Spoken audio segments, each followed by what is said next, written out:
What's up, what's up? Good day everyone! Kamusta ang lahat? Yes! Tuesday, right? Welcome to our channel, Nox. O diba? Level up na tayo sa ating asynchronous approach. I hope everyone is doing fantastic. And I hope na pumped up pa din tayo, no? Lalo na medyo malapit-lapit ng ating preliminary exams.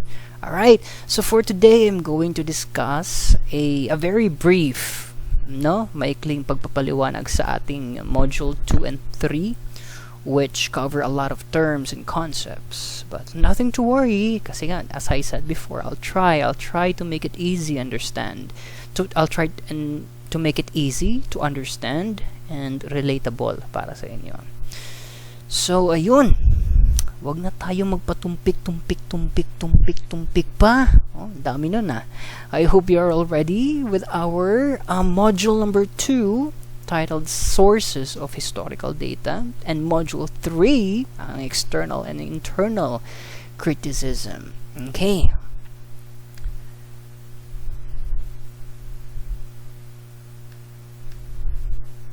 So, ang learning objectives natin today, we have 5 specific objectives. Napakadali lang nito. So, to define what are historical data.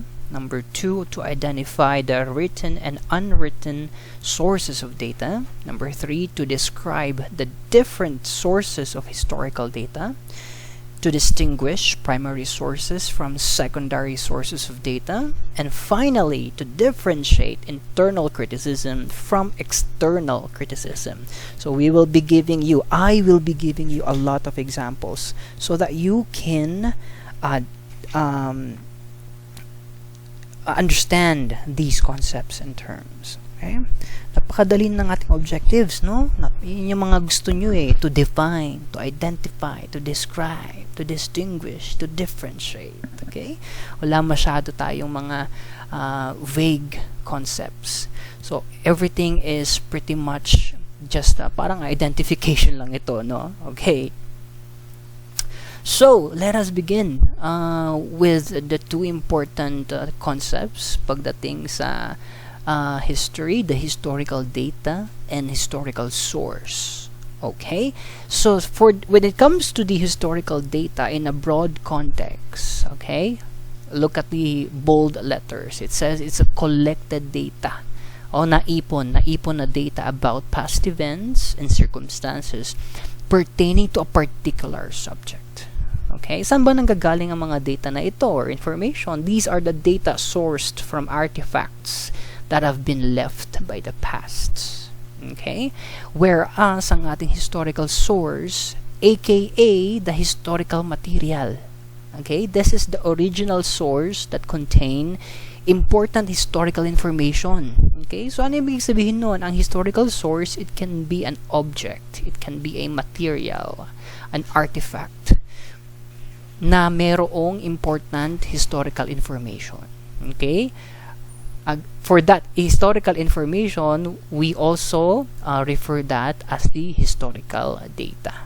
Okay, so these historical sources are something that inform us about history at the most basic level, and these sources are used as clues in order to study history.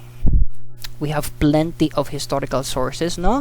They can include documents, artifacts, archaeological sites, ayan, diba? Oral transmissions, yung mga interview, mga testimonials ng mga survivors ng World War II, yan, mga oral transmissions, mga images, yan, like photographs or motion pictures, mga paintings, okay, recorded sounds, stone inscriptions, okay, ano bang halimbawa ng mga stone inscriptions? Yung mga hieroglyphics, di ba, sa ancient Egypt, o kaya yung mga ginagamit natin ng mga first form of civilization, yung cuneiform, no, by the Sumerians.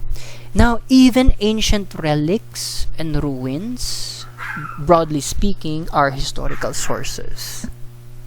Okay? So, mamaya try ko din i-explain yung para mas maliwanagan tayo about the difference between these historical data and historical source. Alright. So, for example, ito ang mga ating historical sources. Okay? So, we have the picture of Titanic. Okay? And then we have here a stone inscription. Okay? And then we have here the ruins of Intramuros. So, these are objects, these are materials that contain information, important historical information. So, these are definitely historical sources. Okay? Whereas, dun sa kabila naman, dito sa bandang kanan, so, mga kapitbahay nating chismosa, okay, di ba? Mga ganyan tayo eh. Tapos ito rin, may mga fake news, okay, mga nagkalat na sa fake news sa social media. Those are definitely not, in any way, and in any form, historical sources. Okay? Maliwanag ba? Now, additionally, and to make it more clear, okay, so I have here 3 samples ng historical sources. I have here the spolarium ng magiting na si Juan Luna. Okay, I have here an Ifugao ritual box and a photograph ni Douglas MacArthur. Okay, now kung ano man ang impormasyon or ano man ang datos na makukuha natin sa mga artifacts na ito, okay, when we look at them, when we try to examine and analyze kung ano man yung mga kaganapan noon, whatever information, that's what you call the historical data. Alright? Now, ang trabaho ng mga historians is then to interpret this historical data. The interpretation of this historical data by the historians, that's what you call historical work. Okay? So, dami na nating terms agad, no? 3 agad. Historical data, historical source, and historical work. Baka mamaya mag-istorya na kayo dyan, ha? Wag naman. Wag muna kayong matulog. Okay? Medyo mabilis lang to. Don't worry. Okay. So, next. So, meron tayong different sources of history. Okay? Kung saan tayo pwedeng kumuha ng historical information. So, it can be written and non-written. Okay? Doon muna tayo sa written sources of history.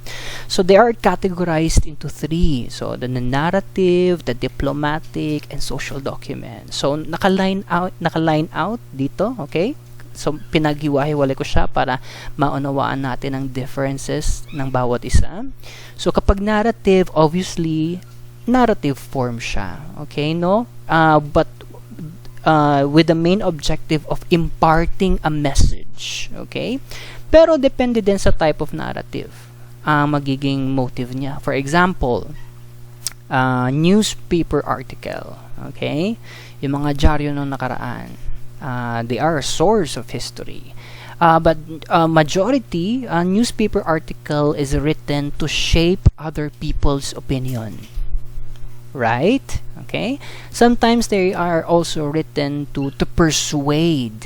Okay? To persuade. Whereas, kapag personal narrative naman, for example, like a diary or a memoir, okay? Ang motive naman nila is to persuade readers of the justice of the author's action. Okay? Kasi 'di ba kapag diary or memo, nandiyan yung kung ano yung ginagawa mo talaga eh. So, at kung minsan sinusulat mo dyan kung ano talaga yung mga day-to-day activities mo. Okay? So, it justifies the actions of the authors. Alright, and finally, then we have the novel and film, which it's written, okay, to deliver moral teaching or to entertain. Okay. And then we also have the diplomatic. Itong diplomatic nito, they are considered, it was once considered by historians as the purest and the best source. Okay, now the keyword ng diplomatic source of history, ito yung legal documents. Okay, naselyado at authenticated. Okay, all right. It is to provide evidence. Okay, that legal transactions have been completed. Okay? So, nakita natin yung difference ng narrative sa diplomatic. Okay? Ngayon, i-differentiate naman natin ng diplomatic sa social documents. Okay?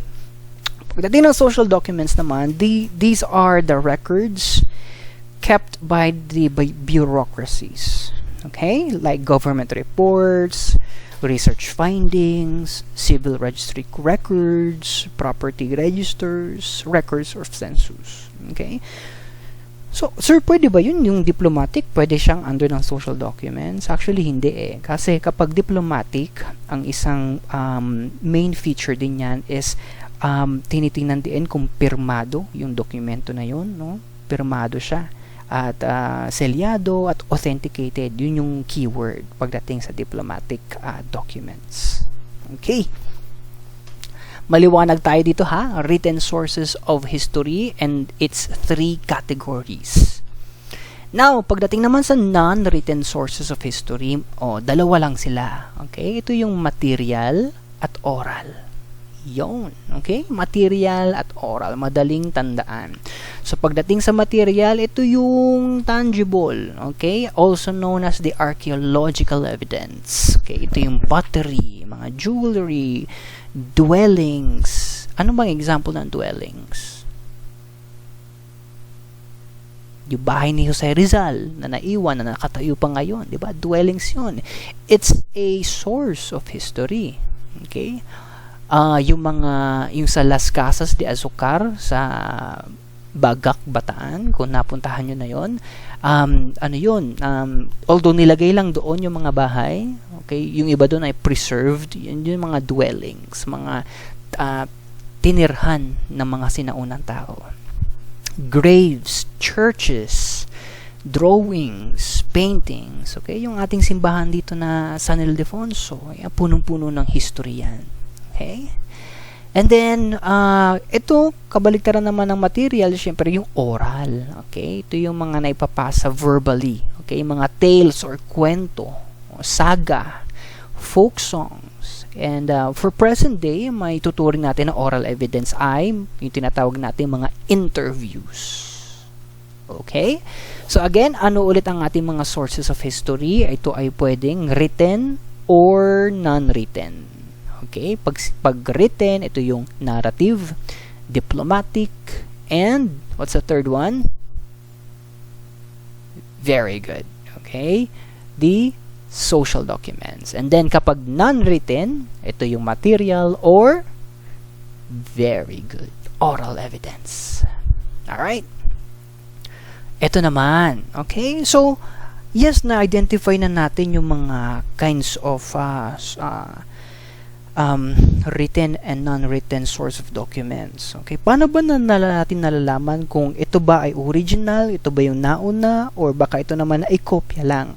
Okay, so when we look at it, we are talking about the primary source and the secondary sources. Okay, now for our discussion, we're only talking about 2 kinds of sources, primary and secondary. Dalawa lang. Okay? So, sa primary, ito yung mga original. Okay? Original first-hand account of an event or period that, okay, nalagay dito yung underline that are usually written or made during or close to the event or period. Ibig sabihin, ito yung mga documents, artifacts na nagawa o naisulat during or close to the event or period. Alright? These sources are original and factual, and their key function is to provide facts. Okay? Example niyan, yung diary. Okay? Siguro baka may diary si Jose Rizal, no? Kaya si Apolinario Mabini, o kaya si Josephine Bracken, yung talagang personal diary, yung primary sources talaga yon. Okay? Mga original na documents, yan, mga birth certificate, mga trial scripts, okay, autobiographies. Siyempre, primary source yan kasi sino bang gagawa ng autobiography? Yung mismong tao. Okay? Interviews, recorded speeches, and paintings, okay, etc. Whereas, okay, ito mga secondary sources, looking at the word secondary, pangalawa na. Okay? So, these are the materials made by people long after the events being described had taken place. So, ito yung mga materials naman daw or artifacts na nagawa o naisulat tapos na ang event. Okay? Long after the events had taken place. And ang purpose naman ng secondary source is to analyze and interpret the primary sources. Okay? So, ang mga example niya, mga magazine, okay, mga newspaper, okay? Ito yung mga books na sinulat ng mga third party about a historical event, okay? Like history textbooks, encyclopedias, art and theater reviews, etc. Okay? So, maliwanag tayo sa primary and then the secondary. Okay. But, let's see. The classification of sources between primary and secondary does not always depend on the period when the source was produced or the type of the source. Okay? Anong ibig sabihin nun? Okay? So, sir, kapag may document ako noong 1941, tapos merong related na document na dumating noong 2010, ganun ba lagi natin titingnan na primary yung nauna tapos yung itong medyo recent secondary? Okay? Yes, ideally parang ganun nga, no? Pero that's not always the case. Okay? So, di na natin itong example natin na primary source. Okay? Yung presidential spokesperson's announcement on the lifting of quarantine. Primary source yan, nanggaling yan sa bibig, okay, sa press con mula sa palasyo ng Malacanang, okay? Ang ngayon, ang secondary source niyan, after few minutes or after few hours, binabalita na yan sa mga news outlets and social media channels, no? Like GMA, TV5, Facebook, yan. Ayan na yung secondary sources. Okay? O, ngayon, kapag binalita naman sa iyo ngayon ng kapitbahay mo yan, o tertiary na yan, pangatlo na yung kapitbahay mo. Pero again, for our discussion, dalawang kinds of sources lang ang ating i-discuss, ha? It's a primary and the secondary sources. Okay. Alright, ang bilis natin matapos ng module 2, no? Ang bilis. Okay, so ito naman tayo, internal and external criticism. Okay.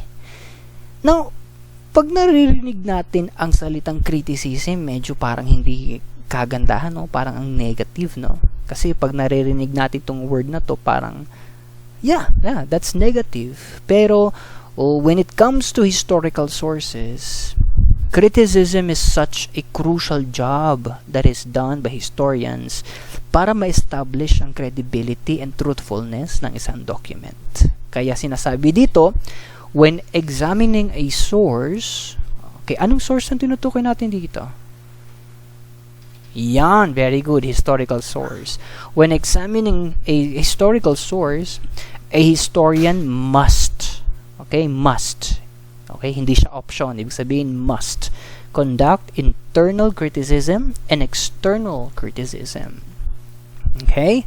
O, trabaho ng isang historian na busisiin kung ang mga artifacts, kung ang mga documents noong nakaraan ay siyang tunay ba or fake. Okay? Pero there is a fine line ng pagkakaiba ng internal at ng external. Okay, let us see. Okay, napaka bagong-bago ang ating image na nakuha sa internet, no? External and internal. Okay, unahin natin ang external criticism. External panglabas, no? Now, this is the practice of verifying the authenticity of evidence by examining its physical characteristics. Okay? So, tinitingnan dito yung quality ng papel. Okay? Yung type ng ink na ginamit sa pagsulat ng dokumento na yun. Base ba sa lingwahe na ginamit habang sinusulat yung isang document? Okay? So, physical characteristics. Yung consistency with the historical characteristics. Siyempre, kung ang isang document ay pinroduce noong 1914, siyempre, yung ipang susulat doon, yung ink pa siya. Yung asin talagang ink, no? Yung sinasabaw pa yung pen mo doon sa ink para isulat. Hindi pwedeng ballpoint pen or gel pen dahil hindi talaga magtutugma.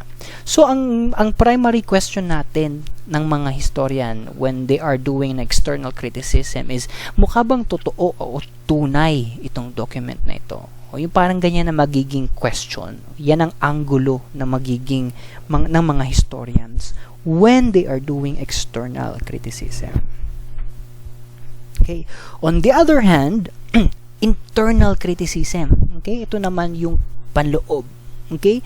Kung ang external is kung totoo ba yung document, pagdating namang internal ba, totoo ba? Mukha bang totoo ang nilalaman ng document na to? May kredibilidad ba ang sumulat nito?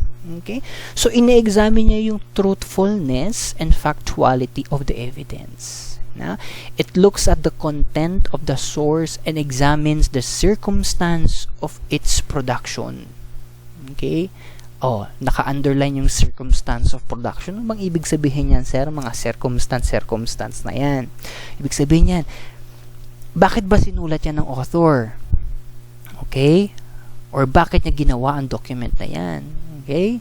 Anong agenda ng author nung ginawa niyo yan? At saan nanggaling ang information nung gumawa nito? Okay? Yung circumstance of its production. What is the main reason why it was produced in the first place? Internal criticism. Again, ang magiging anggulo ng historian dyan, totoo ba ang nilalaman ng document na to? May kredibilidad ba? Maniniwala ba ako sa sumulat nito? Okay. That's the difference between external and internal criticism.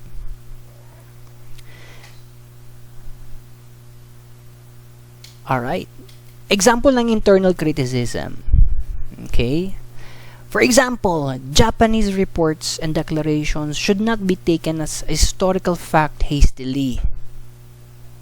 Okay? Huwag tayo masyadong magpapaniwala agad sa mga declaration or reports na nanggaling sa Japan, especially nung Japanese occupation, because ang mga Hapon, pwede nilang i-manipulate yan eh. Ano mo? Pwede na nilang pwede nilang baliin yung mga impormasyon dyan para magamit siya as a war propaganda. Okay? And then, pagdating naman sa external criticism, basahin nyo ito.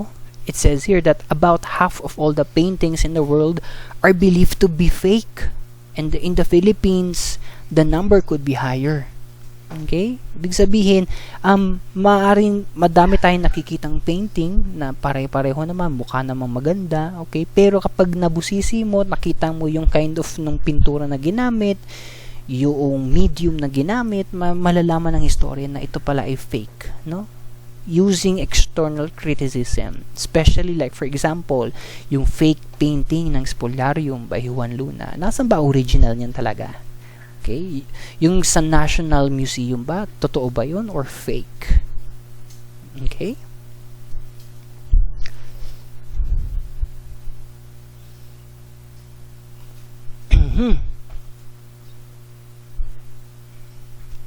Ayan. Oops, ito nalampasan ko pala to. Why is it important? Okay, internal, external criticism. Grabe, importance pa talaga ang malilimutan ko. Ha? Why is it important? Okay, you read. Use of unverified, falsified, and untruthful historical sources can lead to equally false conclusions. Ayan o, naka-bold no? Can lead to equally false conclusions. Ang ibig sabihin niya, kapag mali kasi yung pinagmulan, obviously, mali din ang ating masusundan. Diba? Kaya dapat sa una pa lang ma-establish na ang isang historical document ay makatotohanan at dumaan sa masusing pag-iimbestiga. Okay? And then, without thorough criticisms of historical evidences, historical deception and lies o kasinungalingan will be highly probable. Ibig sabihin ng probable, posible. Okay? Diba? Mahirap ng maloko. Oh, lalo na sa panahon ngayon, no, nagkalat ang fake news. Ang hirap i-distinguish kung ano ang tunay na balita sa hindi tunay na balita. Okay? Ultimo nga sa tao nga, diba? Hindi mo na rin malaman kung anong tunay na babae sa hindi. Okay? So ayan, historical criticism, again, kaya ng sinabi ko kanina, it's a very important job na ginagawa ng mga historians, and it's not an easy job. Hirap kayo mag-judge, no? Criticize. They have to be very objective, objective every time they conduct an external or internal criticism. Okay, bibigay tayo ng example niyan. Okay? Mga example ng mga scandalous cases of deception in Philippine history. Okay? Yung mga tipong bumabasa sa history na akala natin ay tunay pero hindi pala. Unang-una dito at pinaka-controversial yung hoax code of Kalantiao. Okay? Yung word na hoax, anong synonym ng hoax? Yan, very good. Okay? Peke. Okay? Hindi totoo. May code of Kalantiao. Ito daw ay set of rules daw yan na nakapaloob sa isang epic, maragtas. Epic is a long poem, okay? Na isinulat daw ito ng isang Dato Kalantiao noong 1413. 1413 pa yan, ibig sabihin hindi pa dumarating si Magellan. And itong Code of Kalantiao na daw ito ay nakapaloob dyan ang mga most absurd and bizarre laws, mga batas, mga kakaibang batas na naisulat. Okay, like tulad ng pagpuputol ng daliri, pagpapakain sa mga buhaya, yan. And it's considered as a pre-colonial document. Okay? Pre-colonial. Ano ba yung pre-colonial? Ibig sabihin, before the colonial forces arrived, okay? Bago dumating mga Espanyol. Yun yung pre-colonial. In fact, this document was later sold to the National Library. Although hindi ko lang nakita kung magkano. Pero after few years, there was no historical evidence to prove its authenticity. Okay? American historian William Henry Scott was able to identify the person behind the falsehood, si Jose E. Marco. Ayan, siyang may salarin, si Jose Marco. At yung pala, it was just a fabricated myth. Gawa-gawa lang siya. Na sinabmit ni Marco sa Philippine Library noong 1914. Okay. Diba? Ang galing naman ni Mr. Marco.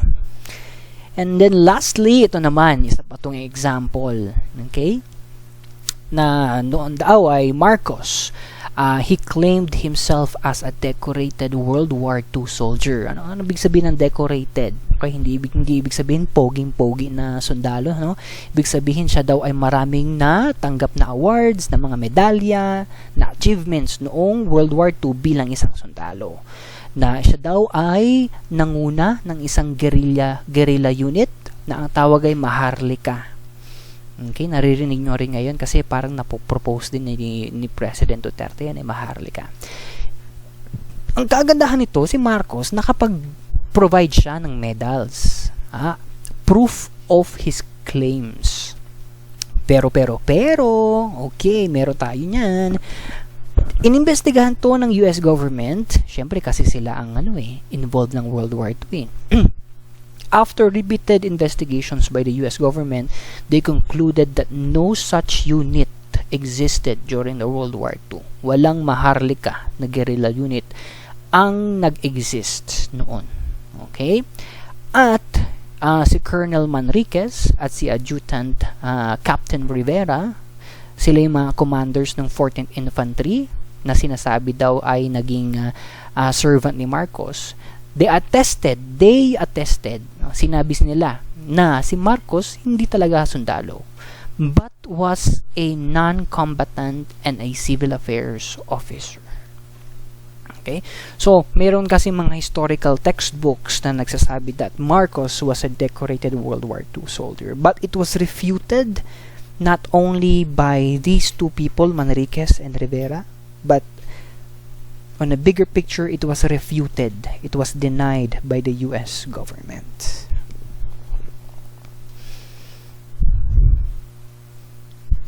Ayan, natapos na natin yan, di ba?